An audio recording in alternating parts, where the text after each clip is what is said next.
just a little bit, talk about the offensive lines in the AFC.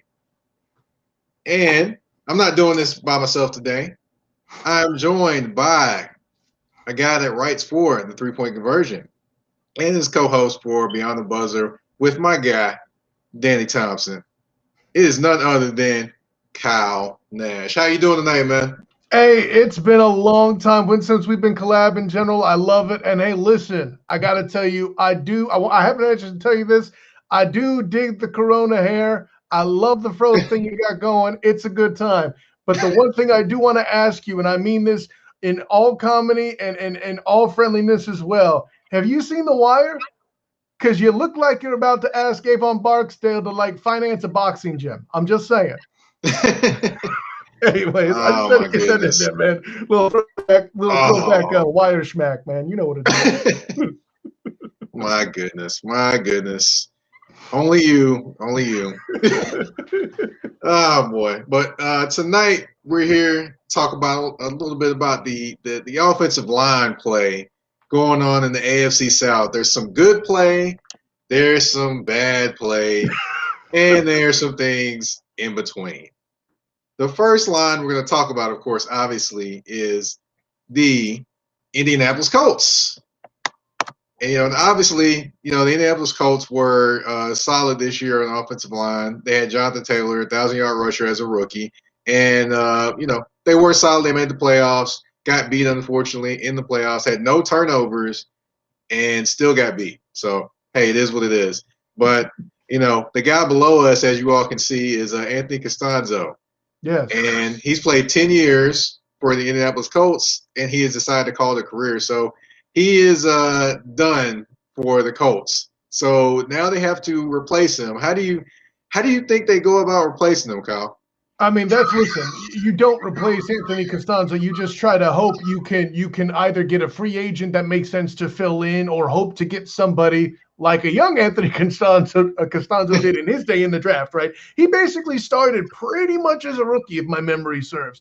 But the lighter side of this, it's good to get his number off the books with the cap, because they'll have an opportunity to pay and lock in Quentin Nelson. And listen, Quentin Nelson's good for, I think it's only 3 sacks in his past 3 years.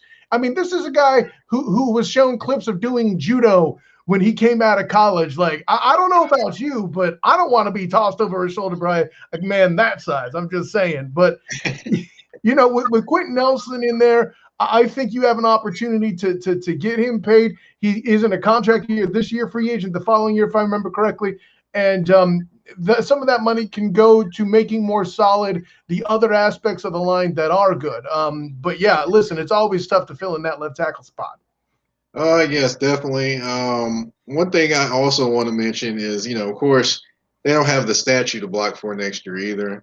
I'm talking about Phillip Rivers. The guy that got hurt throwing a block. He hurt his toe throwing a block this year. I don't think I've ever heard of a quarterback hurting their toe making a block. Have you heard of that one before? I mean, listen, you don't hear quarterbacks throwing blocks much anyway, but I don't want to go and bring up Trent Green necessarily, but that's the last quarterback I remember who got hurt throwing a block. So that's how far back that goes.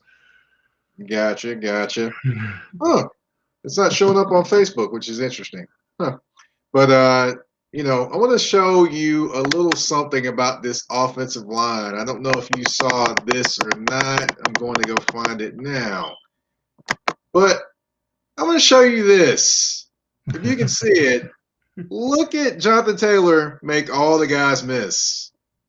Yeah, I have a point here. I said, notice he made all the guys miss. Look at the I don't know if you saw. I'm going to take it away, but I'll have it replaying again. Of course, they were playing against Deshaun Watson, and we're going to talk about the Houston Texans later. And of course, they had the nice dance in the end zone. But Jonathan Taylor made that run. If you watch it, look at the guy. The center got beat. Mm-hmm. He jumps past jump cut. Then he gets up the field, makes another jump cut, makes a guy miss, and then drags him into the end zone. So now on that play, I didn't see very many great blocks on that play. Well, listen, when the center breaks down, you're already in trouble, right? It's not so much that they were great blocks, but everybody else seemed to hold steady enough. And listen, at the end of the day, when you have an opportunity to make somebody or to get an over pursuit as a running back, there's an opportunity to make that miss. Am I defending the center? No, that was an awful play. But also the left side kind of broke down too, but I think that was more of the design of the play. This is also a defensive line that includes Whitney Merciless and J.J. Watt, so let's account for that too. But I'll put it this way. Was it a great O-line play? No. Was Jonathan Taylor excellent on that play, finally showing, though he was slower in development in the beginning of the year, kind of evolving into a guy that can be a starter for the Colts at the running back position? Yes. And with the rest of the O-line doing their job, he took advantage, simply put. Yeah, I'll give him that one, but I don't know if there's any saying anything about this. Yeah, nice little run of Phillip Rivers. Let's see Phillip Rivers here try to skedaddle out of this one. Let's see. There he goes. Yeah. You don't want Phillip Rivers running. So it looked like all heck broke loose in that pocket. Even Mr. Costanzo was having a little fun time back there. And this was Jacksonville, a game they lost earlier in the season. The Jags only win, if I remember correctly. Was that week 1 even? I mean, it was around there. Yeah. So, but I mean, the one good thing you can't say about this, if you're playing, you are playing it. Look at how the middle wide opens up. Now, for the new generation of quarterback that's coming out in the NFL, that's a first down, right? Phillip Rivers is not that, as you said. So, I mean, there's something else to be considered for that. Now, I think it's a situation where they weren't prepared. They were over. The defensive line was overweight on the left side. You see the man lined up outside left is coming around the back of the play to eventually make the play. To your point, Costanzo, his steps kind of got choppy at the end. He didn't keep dropping his step back. That's what and he was basically the guy that got caught there. But here's what I'll say, and I've said it on Beyond the Buzzer. I've said it everywhere. I've said it in chats with you, General. The new generation of NFL quarterback is a lot more effective when the offensive line does the very least to get to the pressure outside, right? Yeah, I'll give you that one. And I would say this one about the Indianapolis Colts offensive line. Nelson is solid. Nelson is a man in there. He gets things done. But other than that, I wonder about that offensive line, and they've definitely got some questions to answer, along with who's going to play quarterback next year. Sure. So, moving on to the next point, I'm going to talk about the next team who was actually in those highlights right there. That would be the Houston Texans. Yes. And recently they named this guy their new head coach. That would be Mr. David Culley. For those that don't know, he's a longtime assistant in the NFL. He actually was an assistant for 16 years with Andy Reid, with the Chiefs and the Eagles. Of course, he's coming from the Baltimore Ravens as a wide receiver and an assistant coach. So this ought to be interesting. And what's even going to be more interesting is that he's going to have a quarterback. He's going to have a new quarterback next year. He's not going to have Deshaun Watson because Deshaun Watson today demanded a trade. So more than likely, he will not be there.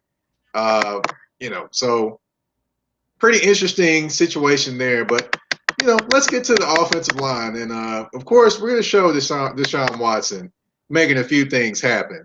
If you watch this play, look at him. He's just moving around. Oh, there he goes. And there he goes. Touchdown.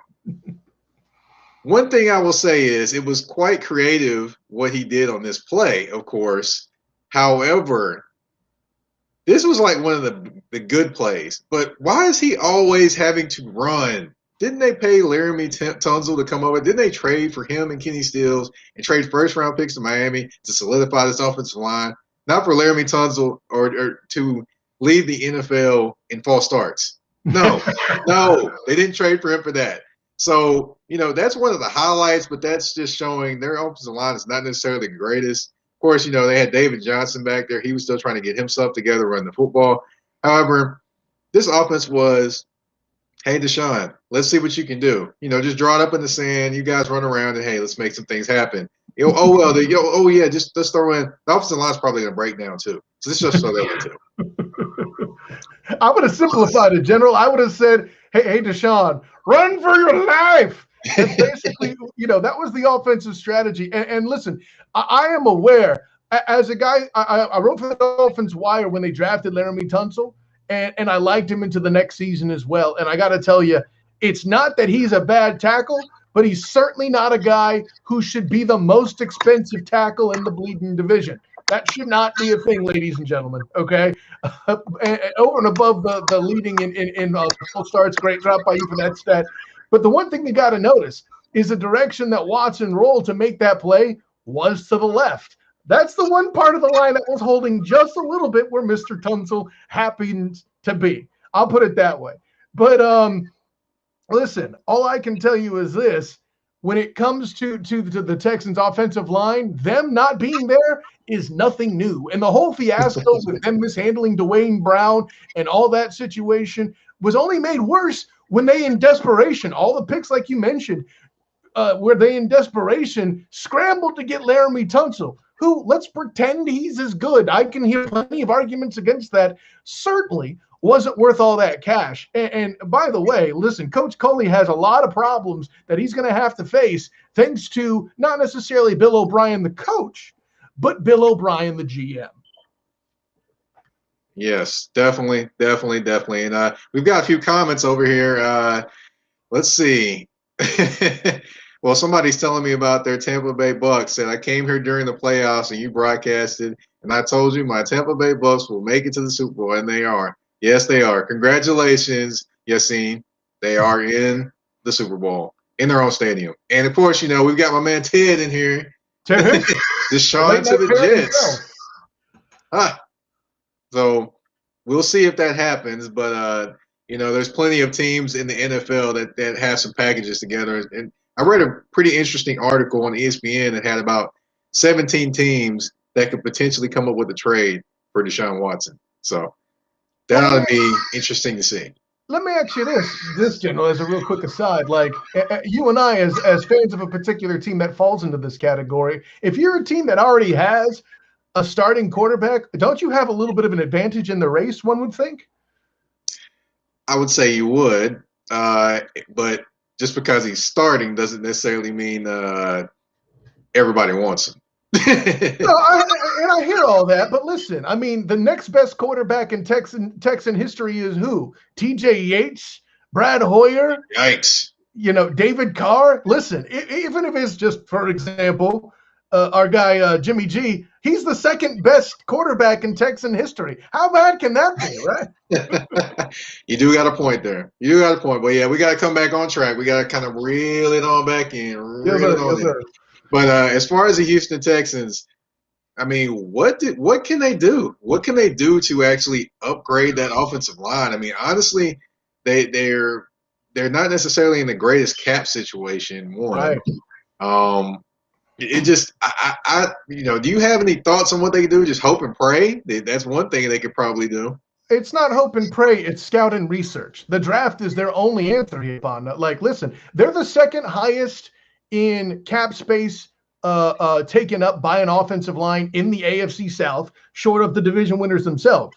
And the Texans were hardly threatening to win the division.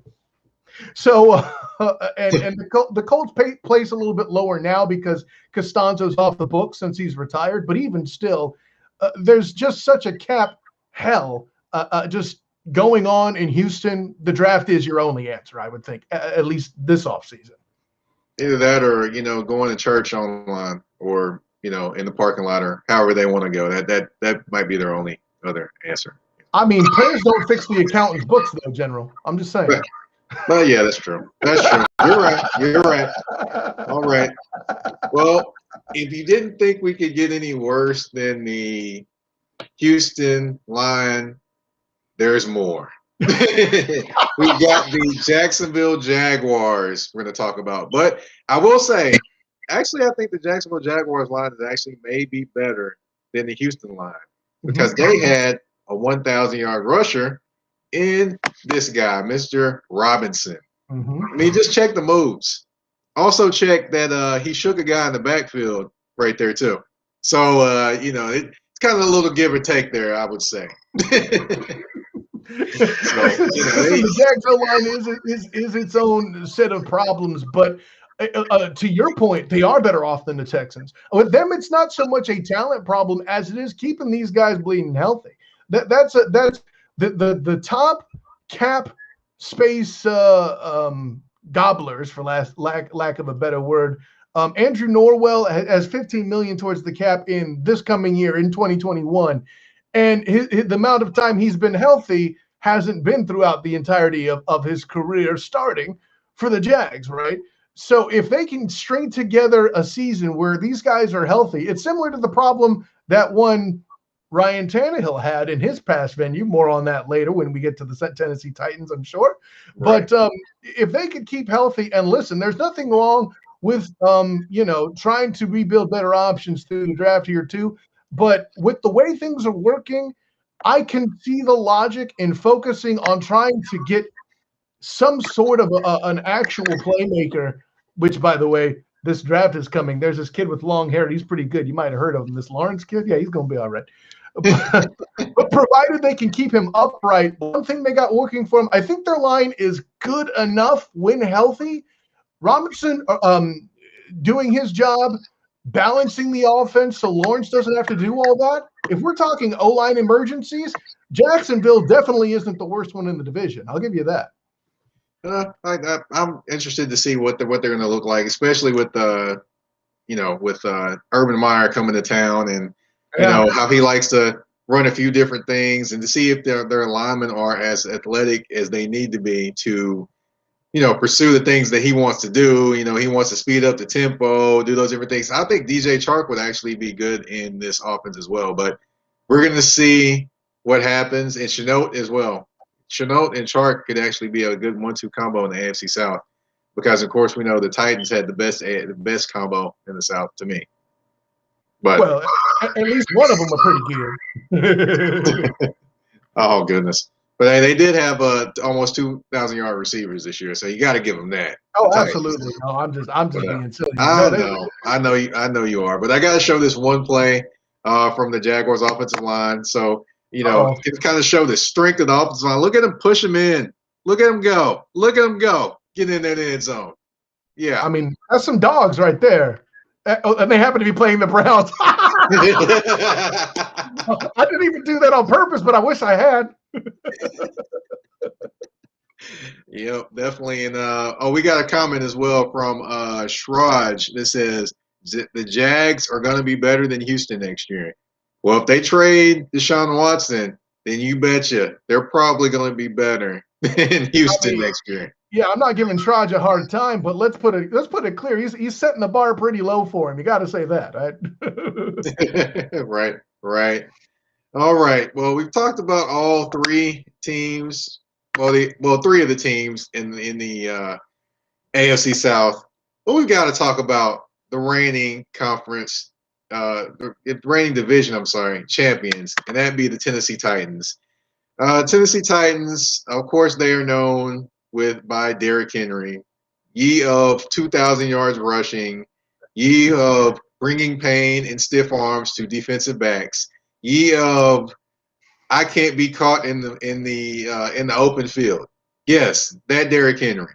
And if you don't know what Derrick Henry I'm talking about, the Houston Texans saw him quite a few times, especially on these highlights right here.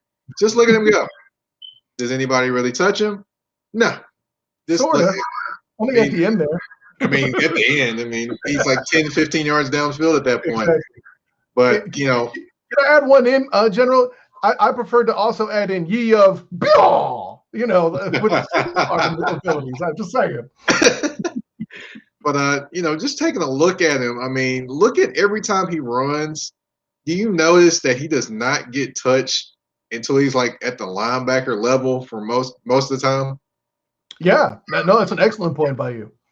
And it's just the thing I look at with the Tennessee Titans offensive line, as opposed to the other offensive lines that we watch, they take it to the defense, and they actually are on the aggressive side, and they're actually in the linebackers' faces when Derrick Henry gets the football. With the Jaguars, they were physical. Houston Texans looked like they were trying to survive, and with the Colts, it looked like they were kind of trying to get fits, but it seemed more like they weren't as physical. Aside from Nelson, they weren't as physical. That's what I was thinking. Yeah, and it's interesting you make that observation. Like we've explained the Jags where injuries are really kind of been their biggest problem over the past few years. We've explained the Texans that are just have been a talent like heap. Again, there's a reason why David Carr was not as successful as Derek Carr, and that offensive line was a lot of it. There are businesses and what have yous that took place there, but the punchline is they are bad. They've been bad. There's a reason why Deshaun Watson needed to take a bus to Miami instead of a plane because a spleen would have blown up otherwise due to poor offensive line play, et cetera, et cetera. But with the Colts and the Titans, you could see the two different styles. And I can tell you just from my, limited experience playing semi-pro ball, see this pretty jersey right here? When you get used to sitting back and pass blocking, it's very easy to fall in that pattern to do, like you call it, a fit. But you got a dog like that behind you, you're going to be aggressive. You're going to want to fire off more. Your muscle memory is going to lead towards firing off. And that's basically what's been established. Not to mention, you mentioned earlier the fitness of an offensive line. I spent a lot of time covering UCF for the three-point conversion. I'll tell you, you want to see an offensive line that's in shape. Look at that group with the UCF Fast. Granted, they may not be running the same offense anymore now with all the front office movement that's taken place there of late. But the punchline being how mobile an offensive lineman comes into play, because they're usually more aggressive because they have to be. They have to get to a spot first because they can't beat you sidewise if they're smaller. And getting to that second level is much easier. You love having those light-footed 300 guys that can knock linebackers over. Might have been someone's specialty back in the day. But it's a great skill to have if you have it. Yeah, definitely. The Titans are, they're a team that I will say this: the run blocking is great, but the thing that always is suspect in terms of a lot of them is the pass blocking a lot, because they don't get a lot of credit for that. And when they have to pass block a lot, it seems like they can be had when that happens. It isn't always Ryan Tannehill, which a lot of people blame Ryan Tannehill for a lot of different things, but it isn't always Ryan Tannehill. And Ryan Tannehill actually has been pretty dang solid for the Tennessee Titans, elevating his play, of course, above the guy he replaced, which is Marcus Mariota, which, we're not going to go there on Marcus Mariota today. But here's what I will say, my friend. I have to use you as an envoy to give a thank you to the Titans offensive line for an article I wrote back years when I was with the Dolphins Wire before, that the Dolphins offensive line was the reason Tannehill was struggling. In 1 year with the Titans, his arrival year, they beat Brady in a playoff game. I'm just saying, Dolphins never beat Brady in a playoff game. Sure, there was a miracle or two, but still. How much better Tannehill's gotten now that he has some good protection with – give the Titans as an organization credit over their history for a team that's, an expansion team among the newer in the NFL's history overall. Their offensive line history is pretty darn solid. I think the only teams that are younger than them are the Panthers and the Jags. So, as far as the relocation, yeah, I know they used to be the Oilers, settle down, but their offensive line since they've arrived in Tennessee overall has had a pretty good tradition of being pretty solid. You got to give the franchise credit for that. Right. And we got a comment from a Colts fan. Said Jags better than anyone. Of course, he had the laughing face emoji. And it said they are the worst team in the league. I was like, yeah, I get you there. They were the worst team in the league. Their record says so. This is throwaway 538-386. I don't know. You know what I was thinking about when I started saying those numbers? I started thinking about 80 songs when, they talking singing numbers and songs. But anyway. But another guy's Skeet Money Yo. Colts own the division if we get a quarterback next year. Could possibly. They could possibly. There's a lot of teams that would own their division if they get a quarterback, I could argue. If we're a fifth. But I just also want to take time, of course, to thank everybody for tuning in. Of course, the HAPSAP. If you haven't, hey, donate some coins. Join the HAPSAP. If you're joining from different places, at Facebook or Twitter or Periscope or wherever they may be, go ahead and join in, join the fun, and hey, why not throw a broadcast out there? What's the worst that can happen? Exactly.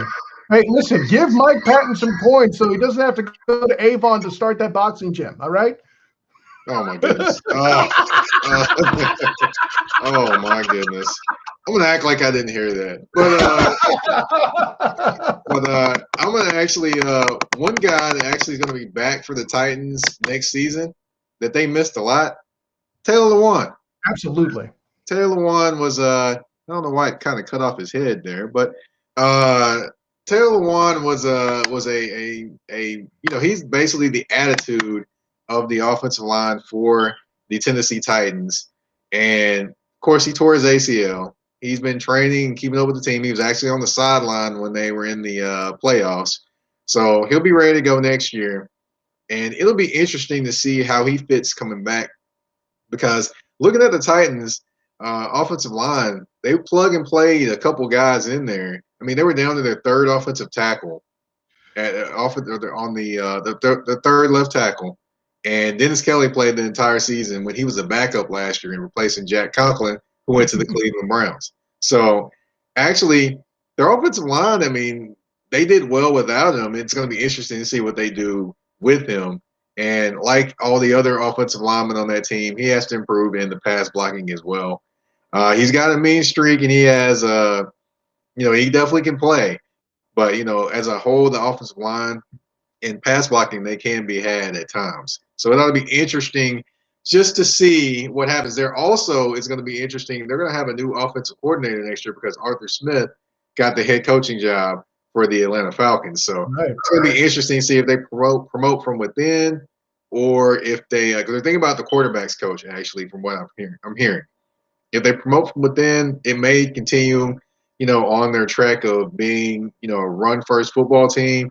If they bring someone from outside in, things could change. And, of course, we know with the coordinator change, the offense could definitely change. So we'll see what happens there. I'll put it this way, General. If they're bringing up the quarterback coach, you better bet there's going to be a little bit more impact or a concentration in practice on pass blocking 100%. And, hey, I mentioned the aggressiveness being important to a team that likes to run. The problem is, one thing that kills offensive linemen, especially at the NFL level more than anywhere else, is if you lunge and you got some of these long-arm D linemen that'll swim you, that's a way you're going to get taken right out of the play immediately if you're too aggressive. So, that could be a matter of it. If the new offensive regime can come in and make the offensive line even more balanced, make them the samurai that you hope that they become in the trenches, look out, just like you said. Right. Well, we've talked about the Colts. We have talked about the Texans. We have talked about the Jacksonville Jaguars. And we talked about the Tennessee Titans. Sorry, you all, but we've come to an end tonight. I want to thank my special guest, Kyle Nash. If you want to, go ahead and let us know, let everyone know where they can find you on social media.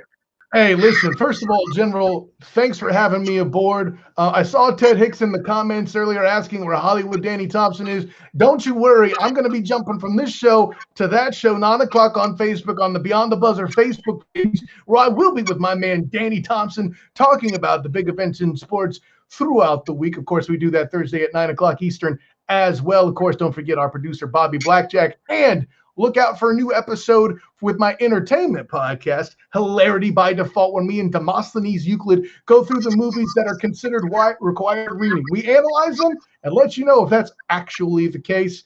And, of course, my good man here, the General Mike Patton, writes with me on the 3pointconversion.com. And also check out my work with oldschool101.com with the Captain and Company morning show. A lot of Florida local stuff here that you come up here in the Central Florida area. If you're one of my fellow people in that part of the country, General, thanks for having me aboard. Twitter handle is the SOTG. Instagram is the same, and on Facebook as the Student of the Game. All righty. Well, thank you for coming on. Of course, if anyone wants to find me, of course, I'm just only the kind of host of the show. But but if anybody wants to find me, you can find me on Twitter at Mike Patton82. Of course, you can find my work at 3-Point Conversion. I did a couple previews for the playoffs. Definitely did Titans writing all season. And let's see, where else can they find me? They can find me right here if you sign up for the Haps app. Just come on, join in. Hey, I'll send you the link if you want it. Hey, it's fun times and definitely a great broadcast each and every time. Thanks for coming on, and guess we got to call it a night. Hey, thanks again, Mike. All righty.